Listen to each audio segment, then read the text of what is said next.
Hi everyone, my name is Emmanuel Mesa. I'm doing this class. I'm doing this presentation for my kinesiology class. In this presentation, I'll be talking about the injury identification, assessment, and prevention of the three most common injuries we have in tennis, in the game of tennis. Um, I know people watch tennis here and there, but sometimes um, they don't know what is going on. Tennis is played around the world, which is played in an open court. Like when you come to the West Coast, we always play outdoors because we never get the rain. But when you go to the East Coast, they have it indoors because of the snow and their weather conditions. So that's why you see some people playing indoors and stuff. But let's talk about the format. So in the game of tennis, we have singles, which is one on one. You're playing against someone, and then we have what is called the doubles, which is two people against two people. So you have a total of four people on the court playing the game, and then we have what is called the mixed doubles, which is made up of one male and one female playing against the same combination. Tennis has four Grand Slams. We have the Australian Open, the French Open, the Wimbledon, and of course the US Open. And then we have what is called the ATP Finals, which is made up of only eight players playing against each other like a round robin. Um, Maybe in China or Japan or London or something like that.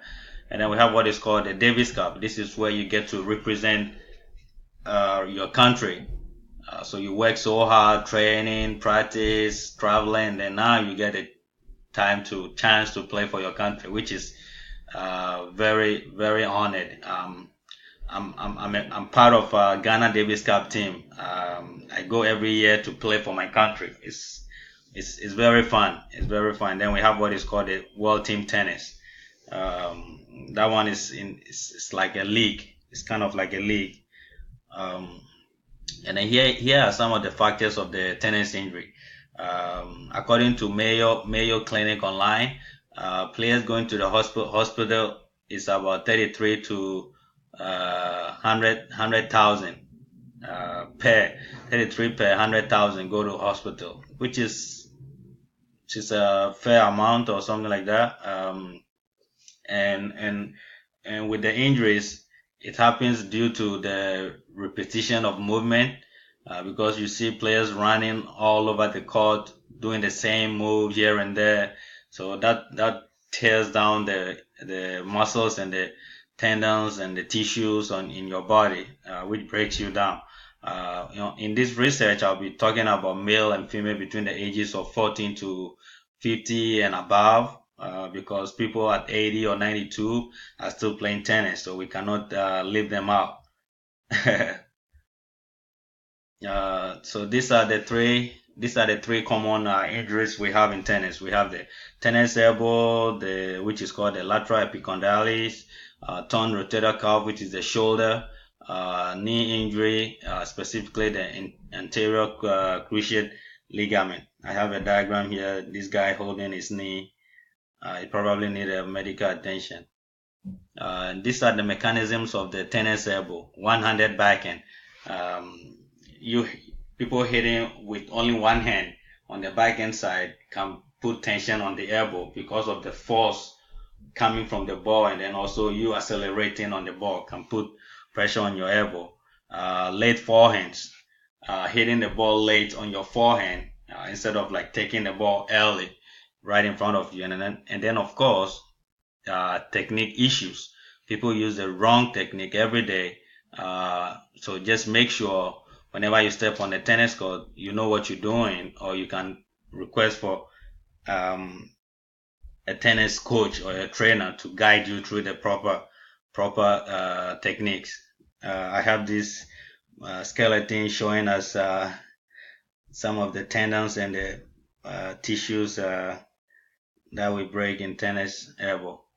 And this is the anatomy of the injury. Muscles, ligaments, and tendons are part of the elbow, which holds the elbow joint together.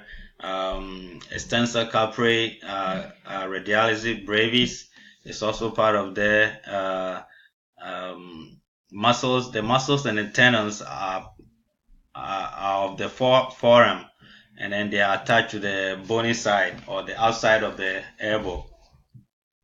Um, and then this is how you check if someone has a tennis elbow. Daily activities, ask them what their routine are, past experience. Have they ever had the injury before? Level of pain, ask them, touch the elbow and feel it. Do they feel any pain or any swelling? And of course, MRI is always a possibility. And then also, you can also tell if someone has a tennis elbow by shaking their hands, or when they grip or grab something, they should feel some pain. I have a diagram here also indicating that. And then these are the treatments. We have the physical therapy. Make sure you're doing the exercises your physical therapist introduced to you. You can use brace, elbow brace support, arm rest. It's very important. Ice packs, ice the elbow 3 times a day. And of course, you can always take painkillers just to release you or relieve some pains. And these are the exercises, the rehabilitation exercises: wrist extension, X-ray, towel twist, wrist flexion, supination. Um, and then now we move into the second injury, which is the torn rotator cuff. These are the mechanisms. It's a shoulder injury, of course, like I mentioned. Overuse of the tendon tissue.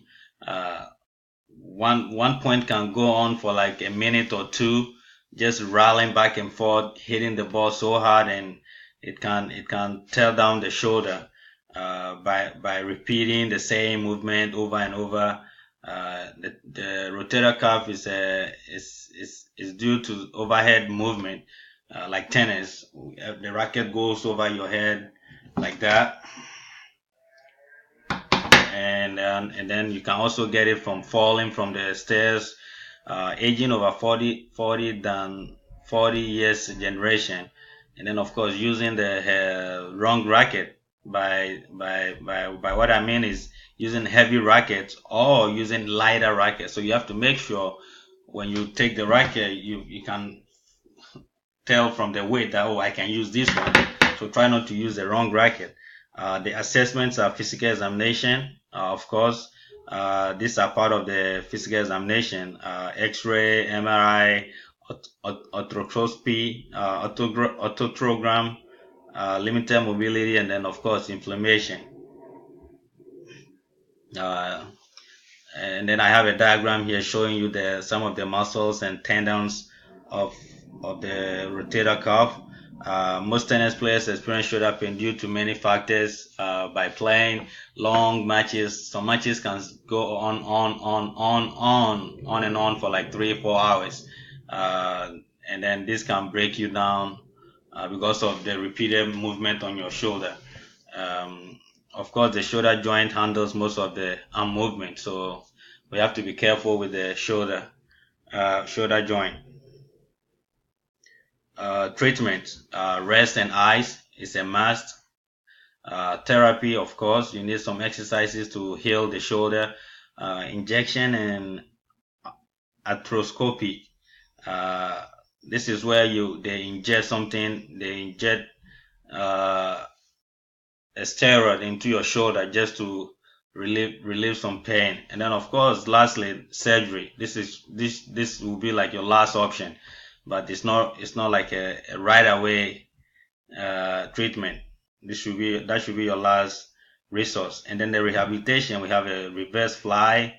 We have like you pulling the mower, lateral rotation from standing. You can do sideline abduction with a dumbbell. That can also help you with that. And then lastly, we have the knee injury, which is the anterior cruciate ligament. And these are the mechanisms: falling on the knee, rupture, fracture, All these are mechanisms. And then the assessment is the readiness of your knee, weakness from the muscles, stiffness. Maybe when you jump, you cannot bend the knees. And then you're hearing like popping on the knees whenever you step on the ground or something. And it's a patellar tendon. So we have to watch out for that. And then these are the treatment. We need a patellar tendon strap on the knee just to help with the support. Corticosteroid injection. This is also where we inject steroid in the knee just to relieve the pain. And then of course we ice it. Very important. Um, these are the rehabilitation exercises. We have the lunges, squats, wall sit, single leg lift, incline. All these, if you are doing them and you feel some pains, stop right away. Don't keep on going because you might be re-injuring the knee again. And then in conclusion, remember you are in the injury phase, so you have to be patient with what you're doing. Don't wrap up things too soon. Give your time the time. And then of course, I know it's a stressful moment for you. Always stay positive. This can get you through your injury moment. And then also following routine. Don't do the exercise today and tomorrow. What you're supposed to do, you don't do it. No, then you prolonging the injury. And then also always be thankful because some people, excuse me to say, some people are not always lucky to play their sports again when they get injured. Um, so always be thankful that you have the chance and the privilege that you can do these exercises and still play your game and your sports that you love most and still do your daily activities. So just be thankful and be an inspiration to other people. Like the way you look up to other people or like the way we all look up to God in terms of this crisis. I hope you enjoyed the video. You can share this video with your friends and someone in need, and hopefully it can help them. I hope you enjoyed the video, and we'll see you soon. Bye bye.